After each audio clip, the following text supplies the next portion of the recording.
Yes, guys, welcome back to SFeatleyTV, and we're here with a fan cam of Arsenal's game against Watford, where it finished Arsenal 1, Watford nil. And I'm gonna bring Luke. We've got Luke from This Is Luca's Life. How are you first doing, my friend? Yeah, I'm good. Thanks, by the way. Thanks for having me on for the fan cam. I'm looking forward to obviously give my thoughts on the game. But besides that, good Arsenal win, and yeah, I'm very good, mate. Cool. So yeah, just quickly, yeah. So your thoughts on the game initially? Would you make a lineup to the game? It's a different sort of formation, a I four looked at the four one one. team. I looked at the team, right. Thanks for having me on, though. But I looked at the team, right, and it was quite strange. With no Thomas Partey in the team, like I was Mm-hmm. still kind of confident. I was still confident we were going to get a comfortable win. But I've noticed in that game, when I looked at the team, we were struggling at times, and you were saying in your watch along, and we struggled to break it down, and we missed the quality of Thomas Partey. And but Maitland Niles, he came in and he was brilliant. He was brilliant. To me, I've got to give Maitland Niles man of the match, in my opinion. Mm-hmm. And I thought he was brilliant. But He no showed a match, bit of right in the fight. nose.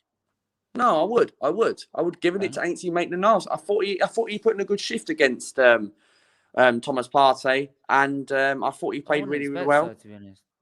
It's because to be honest, when I watched him play, yeah, he might have put a shift in, but like some of the balls were terrible. Yeah, Some of the it play was was, but terrible, but and other than again, that, maybe you the can go with gaps were Smith mid. Rowe. Maybe you can go with Smith Rowe. At first, maybe I thought Smith But the Rowe, but gaps, sorry, just sort of finished. Sorry, I just all I say was explaining was is that the gaps between him and Lakonga were huge, and that's why we had no midfield again. We had too much of an open midfield because the gap between the two of them were too big. So for me, I wouldn't have given it to him, to be honest. But boom. yeah, to be honest, I would have given it like maybe to someone like Maitland Niles because I think Maitland, yeah, he did lose the ball a couple of times, but still, I thought he was showing a bit of fight today. I thought he was very, very good. Mm. I thought he came in and done a very good, solid job over Thomas Partey, and he done well, man. He done very well. Does it get Maitland Niles into that game against Liverpool after international break? Definitely not. But Maitland Niles done very well. But onto the performance wise, I think the first half was a very, very frustrating first half. I thought, obviously getting the penalty, the goal, which was offside. Yes, I do think it was offside, in my opinion. And but I don't understand why Aubameyang passed it to Saka. Aubameyang could have just easily just smacked it in Ben Foster's into the net, but he decided to give it to Saka. The penalty, that's another penalty Aubameyang's missed. I thought Aubameyang was poor today, in my opinion. He done Yeah, well at the beginning of the game. I thought Arsenal started very well at the beginning of the game, and then it went all a little bit wrong ever since after that VAR goal. It was offside. Aubameyang missing another penalty was again. it offside? I didn't see offside I at all. think it was offside in my I know it was. opinion. I How was it definitely think it offside? was. No, the reason why I think it was offside in my opinion because I think Aubameyang, the way obviously he was in his position, he touched the leg, and then Aubameyang was passing it to Saka. If Aubameyang didn't pass Yeah, it, but he he passed wouldn't it have to been. Saka. But if he Yeah, but it passed was it, yeah, offside. no, he wasn't. The last defender was playing Saka 3 yards onside. Well, that's your opinion, but in my opinion, I think it was definitely Well, offside. But that's the rules because that's clearly onside. yeah, but you say that because I think that you have a look at it right, and you have a look at Aubameyang, the way he moved, he moved that body angle to Saka. I think he was definitely offside. So, but Yeah, but the ball played into Aubameyang was onside, and yeah, then the ball from Aubameyang to Saka was also onside because when it was played, the guy who was closest to the goal, which was yeah, not the keeper, it was the last yeah. defender. He was in front of Saka. So how the hell can Saka be offside? Look, we wait and see what happens. We go back and do that on Ref Watch, and we'll have a look at it on Rest Review, and No, we're not. we'll have a We're look not on that. doing. We're not doing this with you. But go, carry on. But carry on what I'm saying about the game. Second half, we got the goal. Smith Rowe doing what he's doing. I thought Smith Rowe was really good today. Not as great as he was against Leicester, but Smith Rowe, I thought he continued what he had to do. Smith Rowe scoring again. So Should he have been Smith, selected for England? Sorry. Yeah, I do think he should have been selected for England, but this is the problem. But we'll talk about that. We'll talk about England on another debate. I'm not going to get into England because this is an Arsenal review, but I do think he should have been selected for England. None of this flipping little oh, it's too early and all that stuff. But in a way, he's not called up so we can get him ready for the Liverpool game at Anfield. So no, but second half we done well. We picked up. There was times where Watford were trying to push for an equaliser. Ben Foster, I thought he made a great save today. But we've got to see better performances, don't we, Stephen? So today, yes, we got the win. Unbeaten in 10 games in all competition. Trust the process. Josh Kroenke, mate, coming out what he's saying today. Don't get me started. Don't even get me started on that because we'll talk about that on another debate. But yeah, really. So it's a good win for Arsenal today. I wouldn't say it's a great win. No, it wasn't. But I'm just saying it's a great win because we got 3 points. But we move on to Liverpool next, don't we? You move on to Liverpool next, but we play like that. If we play like that, Luca, what do you think was going to happen when we go to Anfield? What my thoughts about the game going into that? Well, the way we played like that, because currently Liverpool are losing 1-0 at the moment, and I'm looking at the screen in front of my eyes.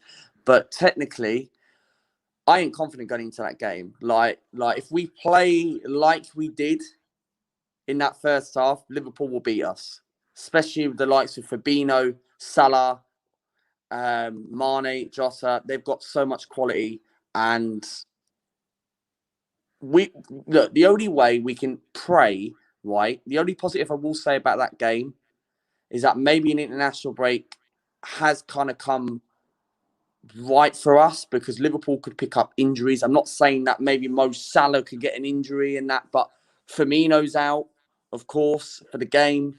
But that's not to worry. But if Liverpool will get someone like a Salah or a Mane injured, that could have a part to play for an advantage. But I ain't confident going into that game, to be honest. It's at Anfield. The fans are going to be up for it. It's a hostile. We haven't won at Anfield since 2012. Abu Dhabi masterclass. So what we need to do is to go into that game, we have to play our own game. I don't mind if we lose that game, as long as we don't get slapped and we put 110%. As long as it's maybe like a 2-1 at best. Mm-hmm. We go there and actually say, you know what? We've done well. We showed a bit of pride. Very unlucky. A bit similar to that game when Liverpool beat us 3-1. That chance if Lacazette should have squared it to Alisson to that 2-2 at the time. We've got to play a little bit like that, but show a bit of fight. If we do lose the game, which is very, very predictable, but show a bit of fight, I see improvements in this team.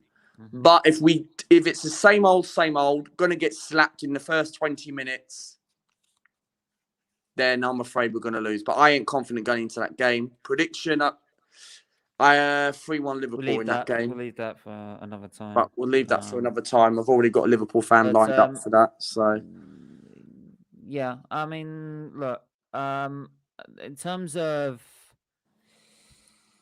how do I put this? In terms of I want to talk about a bit about Martinelli. Yeah, go ahead. Yeah. Once again, Martinelli's been subbed with about 2 minutes left. Yeah. Pretty much embarrasses him. Takes the piss out of him. Yeah. Right? Well, every other youngster gets a joke. Now, I was fuming when I watched that.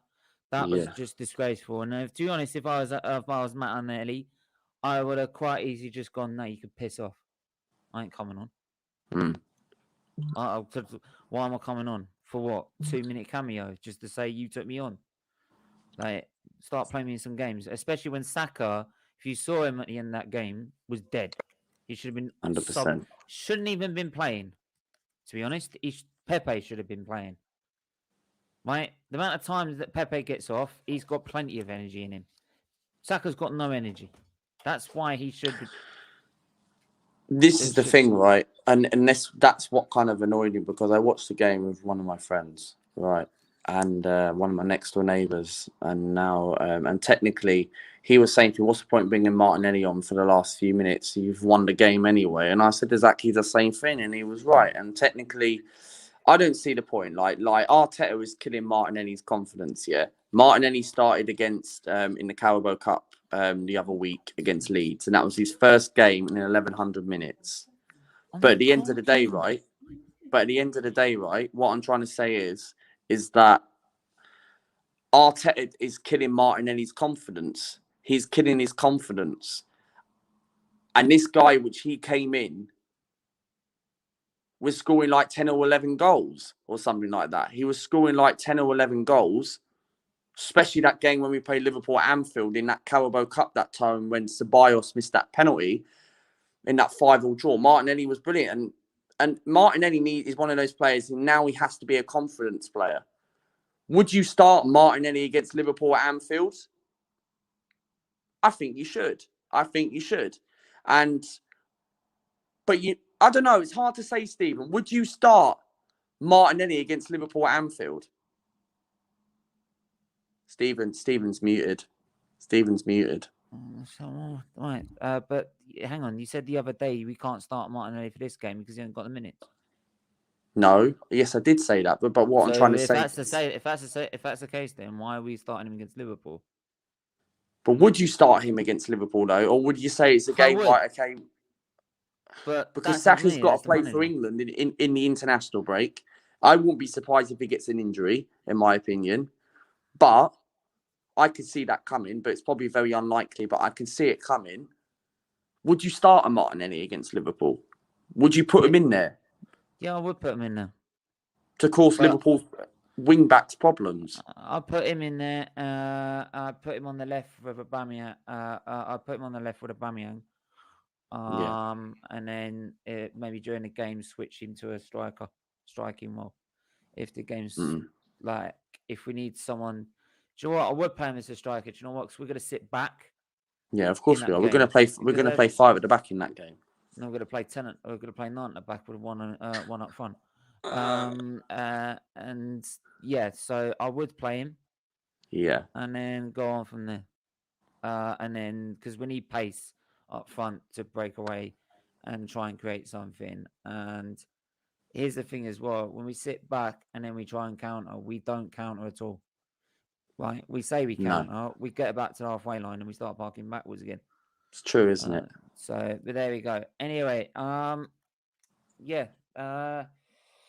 Anyway, we're gonna have to wait there until next week, and after the international break, 20th, Liverpool have just scored, but other than that, the 20th of November, Anfield. So, Yep. So there we are. Lucky it's not anything on the Remembrance service. So there you go.